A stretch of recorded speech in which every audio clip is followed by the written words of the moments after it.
இப்ப நான் சொன்ன விஷயத்துல கன்னிராசிக்காரங்களுக்கு மறுபடியும் சொல்றேன். காதல் பிரச்சனை, தொழில் பிரச்சனை, கணவன் மனைவி உறவுல 3வது அமைப்புகள், கற்பு இழப்பு, மானம் இழப்பு, பணம் இழப்பு, தொழில்ல காச போட்டு உங்கள நம்பி ஒரு பெரிய அமௌண்ட் குடுத்தாங்க.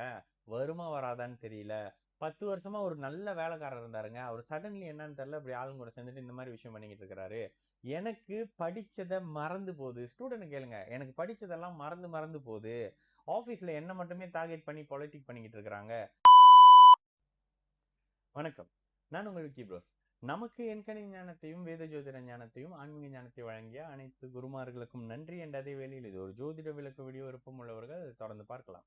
நமது விக்கி ப்ரோஸ் அஸ்ட்ராலஜி சோசியல் மீடியாவை ஃபாலோ பண்ணியிருக்கக்கூடிய அனைத்து தோழிகளுக்கும் நமது நன்றிகள். ஒரு கேள்வி. தம்பி வணக்கம். மை டாட்டர் இஸ் கன்னி ராசி அஸ்தம் நட்சத்திரம். Having problem in work. Can she resign and do business? If business, what type of business? Thank you. Okay மா, உண்மையிலே இது நான் மனசார ஒரு விஷயம் சொல்லவா? கன்னிராசிக்காரங்களுக்கு ஓஹோன்னு இருக்கு, ஆஹான் இருக்கு. சிம்மராசிக்காரங்களுக்கு ஓஹோன்னு இருக்கு, ஆஹான் இருக்கு. இப்படிதான் பல பேர் ஜோசியம் சொல்லிக்கிட்டு இருக்கிறாங்க. ஓகேங்களா? கோச்சார பலன்கள்ல. எனக்கு வந்துமா, நான் ஒரு விஷயத்த தேடிக்கிட்டு இருந்தேன் என்னோட அஷ்டம சனியில. அந்த தேடுதல் தான் என்ன இந்த ஒரு நபராக உருவாக்குச்சு. என்ன அப்படின்னா, எனக்கு என்னதான் கஷ்டம் அப்படின்றது எனக்கு தெரியவே இல்லை, எனக்கு புரியவே இல்லை. சரின்னு இதை பத்தி பேசும்போது இது சொல்லுவாங்க சமயத்துல இவரே சொல்லிக்கிறாருன்னு. ஆமாங்க, நீங்க ரேண்டமா ஒருத்தரையோ இல்ல யாரையோ பிடிச்சி கேளுங்க, அஷ்டம சனின்ற வார்த்தையை யாருங்க முத மலேசியால யூஸ் பண்ணா அப்படின்னு கேளுங்க. லக்னமாவது இருந்தது, இல்லைன்னு சொல்ல மாட்டேன். ஆனா அதனை வெளிப்படுத்தியது பேசுனதும் நான் தான் பேசினேன். என்னோட குரு கிட்ட கத்துக்கிட்ட பிறகு இப்படி எல்லாம் விஷயம் இருக்கு. நம்ம செவ்வாய் தோஷம், நாகதோஷம், மாங்கல்ய தோஷத்துல இருக்கிறோம். நம்ம அதெல்லாம் விட்டுட்டு தசா புத்திக்கு வரணும். அதுக்கு லக்னம் முக்கியம். அஷ்டம சனி நேரத்துல காரணமே இல்லாம கஷ்டப்படுவோம் அப்படின்ற மாதிரியான விஷயத்த மலேசியால பேசுனது நான் தாங்க. ஏன்னா இந்த டிவியில உட்காந்து பேசுறவங்க எல்லாம் அஷ்டம சனிலாம் அப்படிலாம் ஒண்ணும் பண்ணாது, இப்படி பேசின ஜோசியக்காரங்க தான் இருக்கிறாங்க.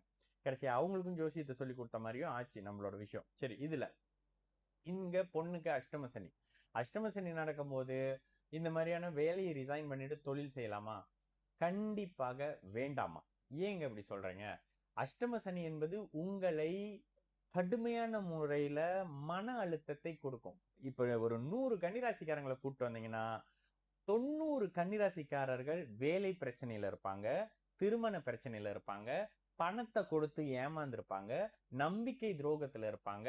ஆணா இருந்தாலும் பெண்ணா இருந்தாலும் கற்பை இழக்கக்கூடிய அமைப்புகள் நடந்து, அச்சோ இப்படிலாம் நடந்துருச்சு, இதை யாருக்கிட்டையும் டிஸ்கஸ் பண்ண முடியாதுன்னு இருப்பாங்க. பிரிவுகள் நடக்கும், துரோகங்கள் நடக்கும், ஏமாற்றம் நடக்கும், திருடு போகும். உடனே சொல்லுவாங்க, நெகட்டிவா சொல்ல மாட்டீங்களா? ஒரு சமீபத்துல ஒரு அறிவாளி விருப்பம் இல்லாதவங்க கடந்து போயிருங்கன்னு சொல்லியாச்சு. அடுத்து சிம்ம ராசி பூர நட்சத்திரத்துக்கு நல்லது சொல்ல மாட்டோம்னு சொல்லியாச்சு. அதுல ஒரு இவங்க அம்பானி மாதிரி ஒரு கொமெண்ட் கொடுத்துட்டு போயிருந்தாங்க. நாலேஜ் இல்லாதவர்கள், அவ்வளவுதான் சொல்ல முடியும். இங்க 2 முறை சொல்லியாச்சு, இது ஜோசியம் பத்தி பேச போறோம், பிடிக்கலன்னா போன்னு.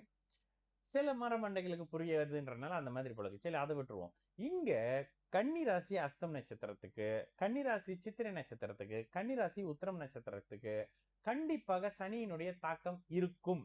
இப்ப நான் சொன்ன விஷயத்துல கன்னிராசிக்காரங்களுக்கு மறுபடியும் சொல்றேன். காதல் பிரச்சனை, தொழில் பிரச்சனை, கணவன் மனைவி உறவுல 3வது அமைப்புகள், கற்பு இழப்பு, மானம் இழப்பு, பணம் இழப்பு, தொழில்ல காசை போட்டு உங்களை நம்பி ஒரு பெரிய அமௌண்ட் கொடுத்தாங்க. வருமா வராதான்னு தெரியல. 10 வருஷமா ஒரு நல்ல வேலைக்காரர் இருந்தாருங்க. அவர் சடன்லி என்னன்னு தெரியல, இப்படி ஆளுங்க கூட சேர்ந்துட்டு இந்த மாதிரி விஷயம் பண்ணிக்கிட்டு இருக்கிறாரு. எனக்கு படிச்சதை மறந்து போகுது. ஸ்டூடெண்ட் கேளுங்க. எனக்கு படிச்சதெல்லாம் மறந்து மறந்து போகுது. ஆபீஸ்ல என்ன மட்டுமே டார்கெட் பண்ணி பொலிட்டிக் பண்ணிக்கிட்டு இருக்கிறாங்க.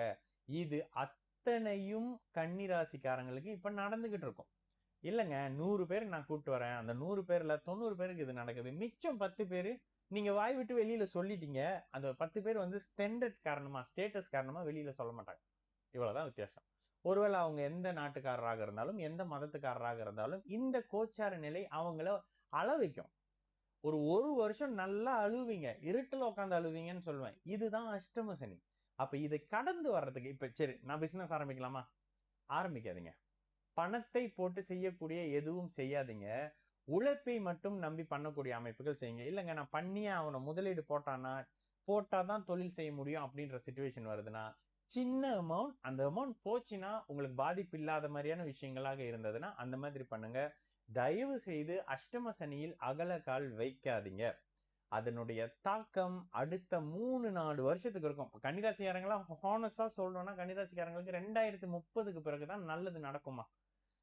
இதுக்கு தான் வந்து உங்ககிட்ட கேள்வி கேட்டமா, நீங்க நல்லதே சொல்ல மாட்டீங்களா? நல்லது இருந்தா கண்டிப்பா சொல்லுவேன். இப்போ நல்லா இல்லம்மா, அந்த நல்லா இல்லைன்றத சொல்லுவேன். என்னன்னு சொல்லுவேன்? தவறான முடிவு எடுத்து, தவறான இடத்துல இன்வெஸ்ட்மென்ட், தவறானவர்கள நம்புறது, தவறானவர்கள் கிட்ட பணத்த குடுக்கறது, தவறானவர்கள் கிட்ட வாழ்க்கைய குடுக்கறது. இந்த திருமண அமைப்புகள்லாம் கன்னிராசிக்காரங்க மிகுந்த கவனமாக இருக்க வேண்டிய காலகட்டம். ஏன்னா, யாரோட சேர்ந்தா கஷ்டம் வரும், அசிங்கம் வரும், கோர்ட் கேஸ் விஷயங்கள் வருமோ, இது மாரியான அமைப்புகள் திருமணம், தொழில், வியாபாரம், நட்பு, தேவையில்லாத புதுசான பழக்கவழக்கங்கள், போதை பழக்கங்கள் மாரியான விஷயங்கள் எல்லாம் இந்த நேரத்துல தான் போவாங்க. ஓகேங்களா?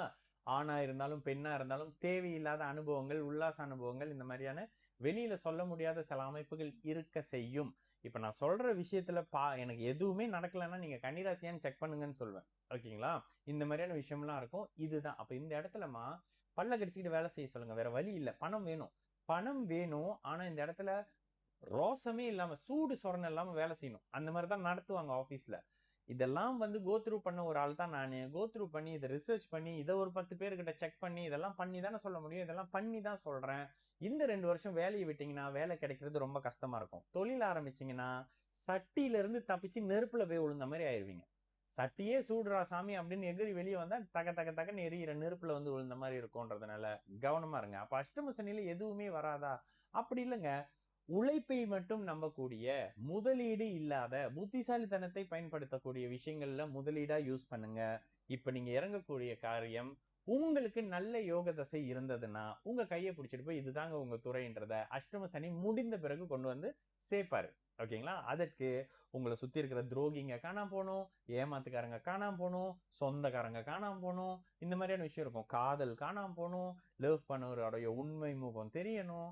20 வருஷம் நண்பர் இவ்வளவு நாள் என்ன பண்ணிட்டு இருந்தாருன்னு தெரியணும். நீங்க குளோஸா நம்பிக்கிட்டு 3வது நபர வீட்ல விட்டதுக்கு அவரு பார்த்து விட்ட வேலை என்னன்னு தெரியும். இதெல்லாம் தெரியப்படுத்துமா. இதுதான் அஷ்டம சனியனோட விஷயம்.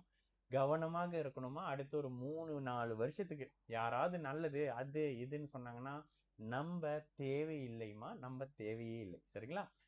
ஆனா இது ஒண்ணு சொல்லுவேன். 2 1/2, 3 வருஷம் கழிச்சு பேசும்போது, "நல்ல வேளைண்ணே நீங்க இந்த விஷயம்லாம் சொல்லிட்டீங்க. அதனால நான் சேஃபா இருந்துக்கிட்டேன்னு" சொல்லுவீங்க. நான் உங்கள் விக்கி ப்ரோஸ். நல்லது நடக்கும். எல்லோரும் நல்லா இருப்போம். வணக்கம்.